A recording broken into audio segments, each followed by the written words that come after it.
நீங்க நாள் கிழமை பார்க்காம முடி நகமெல்லாம் வெட்டுறீங்களா? துக்கம் விசாரிக்க கூட இந்த கிழமையில் போயிடாதீங்க. மனித வாழ்க்கையில் ஒவ்வொரு நாளும் ஒரு கிரகத்திற்கு சமர்ப்பிக்கப்பட்டுள்ளது என்று ஜோதிடம் கூறுகிறது. இந்த கிரகங்களின் இயல்புகள் மற்றும் அவற்றின் தாக்கங்களை கருத்தில் கொண்டு சில செயல்களை செய்யக்கூடாது என பழமொழிகள் வழியாக எச்சரிக்கப்பட்டுள்ளன.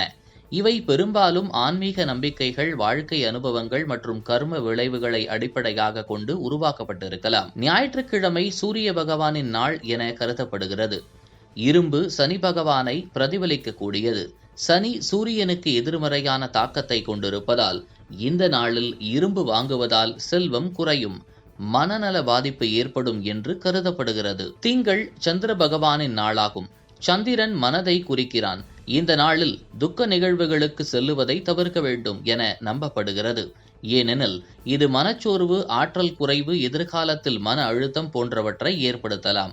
செவ்வாய்க்கிழமை அங்காரக கிரகத்தினை குறிக்கிறது. செவ்வாய்க்கிழமை செம்மணியில் தூய்மை செய்வது நபரின் உறவுகளில் விரிசல் ஏற்படுத்தலாம், மேலும் செல்வத்தை இழப்பதாகவும் கருதப்படுகிறது. புதன் கிரகம் புத்திசாலித்தன்மை மற்றும் நலம் குறித்த கிரகமாகும். இந்த நாளில் மருத்துவமனைக்கு செல்லுவதை தவிர்க்க வேண்டும் என நம்பப்படுகிறது. ஏனெனில் இது எதிர்காலத்தில் அதே பிரச்சனை திரும்ப திரும்ப ஏற்படும் என்பதை குறிக்கலாம். வியாழக்கிழமை குரு பகவான் குறிக்கிறது. இந்த நாளில் நகம் மற்றும் முடி வெட்டுவது அறிவுத்திறன் குறைவு, குடும்பத்தில் அனுகூலமான சக்திகள் பாதிக்கப்படுதல் போன்றவற்றை உண்டாக்கும் என்று நம்பப்படுகிறது. வெள்ளிக்கிழமை சுக்கிர பகவானின் நாள். கண் திஷ்டி நீக்கும் சடங்குகளை இந்த நாளில் செய்யக்கூடாது என்று நம்பப்படுகிறது.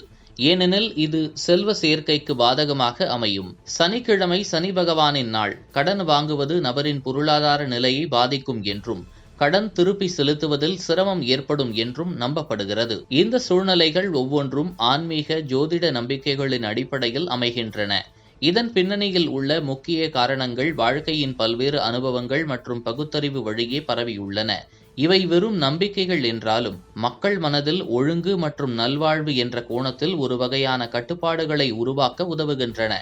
இந்த வகையான பழமையான நம்பிக்கைகளை ஒவ்வொருவரும் தங்களது வாழ்க்கையில் தகுந்தபடி பின்பற்றலாம். ஆனால் அறிவியல் நோக்கில் பார்க்கும்போது இது முழுமையாக நம்ப வேண்டியதல்ல. நமது மனநிலை, செயல்பாடு மற்றும் வாழ்க்கை முறை முக்கியம் என்பதால் வாழ்க்கையை நம் சிந்தனையின் அடிப்படையில் நடத்துவதுதான் சாலச் சிறந்தது.